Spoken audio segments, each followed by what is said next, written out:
السلام عليكم ورحمة الله وبركاته. أهلا بكم، يا رب دايما تكونوا بخير وصحة وسعادة يا رب. تعرف إن ناس كتيرة جدا جدا فاكرين أو شايفين إن خريج كلية تربية رياضية أو علوم رياضة هم آخرهم يكونوا مدرسين ألعاب رياضية. أنت شايف كده؟ مع إن التربية الرياضية أنت ممكن تقدر تعمل منها حاجات كتيرة جدا جدا، فيها فعلا تخصصات ومجالات قوية جدا جدا. أوكي، وتقدر تعمل منها أرباح وانت من البيت، وكمان وانت لسه بتدرس. فاهمني؟ فان شاء الله النهارده هنتكلم عن مجالات التربيه الرياضيه، ومع الوقت ومع الفيديوهات باذن الله تعالى ممكن نتعمق في كل قسم، سواء كان ايه جميع الاقسام، وازاي كمان تقدر تعمل منهم تقدر تعمل منهم ارباح. تمام. في البدايه احب اعرفكم نفسي، انا احمد السيد احمد، خريج كليه تربيه رياضيه سابقا. إن شاء الله هنتكلم النهاردة عن الأقسام، هنتكلم عن إزاي ممكن أي حد يقدر يعمل منه أرباح وهو كمان لسه بيدرس، خصوصا في علوم علوم الرياضة. تعالى كده ناخدها واحدة واحدة من أقل حاجة وإحنا طالعين. أوكي، إيه هي الأقسام؟ كلنا أكيد عارفين التدريس. أوكي، ودي حاجة مشهورة جدا جدا. التدريس عندنا علوم صحة، تدريب، إدارة. اوكي، هل في اقسام غير دول؟ تقريبا مفيش. طبعا التدريس هو انك تدرس عادي او تشتغل مدرس العاب زي ما احنا عارفين. التدريب لا، التدريب فيها ارباح اكتر وفلوس اكتر.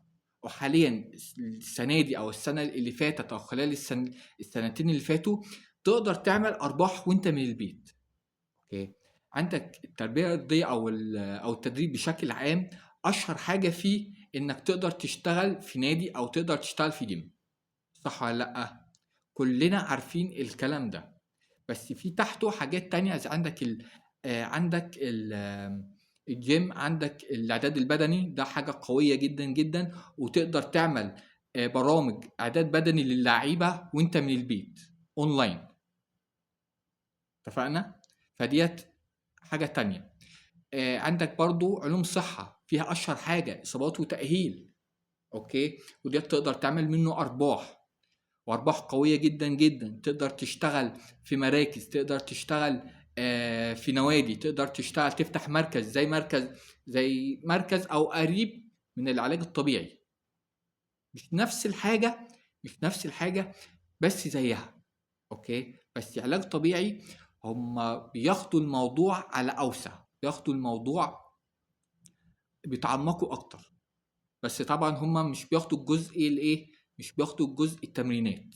فعشان كده اي حد فاتح مركز علاج طبيعي ممكن تلاقي حد معاه من تربية رياضية او علوم الرياضة، عشان هو بيكون عنده اكتر معرفة بالتمرينات التأهيلية. اتفقنا لغاية كده؟ عندي برضو تغذية، انت تقدر تشتغل تغذية سواء برضو في نوادي او في جيمات. اوكي، تقدر تفتح مركز برضو. اوكي، مركز تغذية رياضيين. اوكي، تقدر تعمل برامج علاجية او برامج غذائية للرياضيين او الناس العادية كمان. بس الفكرة كلها انك لازم تطور من نفسك. اي مجال او اي تخصص من دول تقدر تعمل منه ارباح. مش تستنى لما تتخرج. يعني انا واحد من الناس محدش قال لي على اي حاجة. كنت داخل اخش تربية رياضية عشان مجموعي ما كانش كبير. تمام، اخش كليه تربيه رياضيه عشان اختك علاج طبيعي، فانت هتشتغل معاها. بس ما حدش قال لي حاجات، ما حدش قال لي خد كورسات، ما حدش قال لي طور من نفسك، ما حدش قال لي الحاجات اللي انت لازم تعملها. فاستنيت لما اتخرجت. اوكي، واكتشفت ان ناس كتيره جدا جدا قدي واصغر مني كمان بيشتغلوا في جيمات، بيشتغلوا في نوادي، وبيعملوا فلوس كويسه جدا. في اللي بيعمل 4000 وفي اللي بيعمل 5000. ده الكلام دوت من 2019 2020.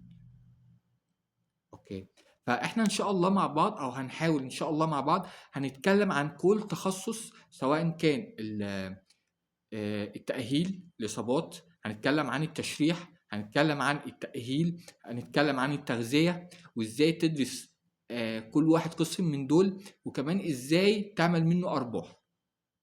اتفقنا كده؟ فانتوا ايه رأيكم، او انتوا شايفين اكتر حاجة ممكن نتكلم فيها الفيديو الجاي؟ انتوا حابين نتكلم ايه في الفيديو الجاي، سواء كان الالعاب الفرديه او اهم الكورسات في الالعاب الفرديه، او ازاي ناخد منين ناخد الكورسات، سواء برضو كان علوم الصحه افضل اماكن اللي ممكن ناخد منها كورسات، وايه التشريح او نركز على ايه، وايه اللي بيبني كل قسم عن التاني. اوكي، عشان احنا عارفين ان علوم الصحه برضو بيخدم التدريب.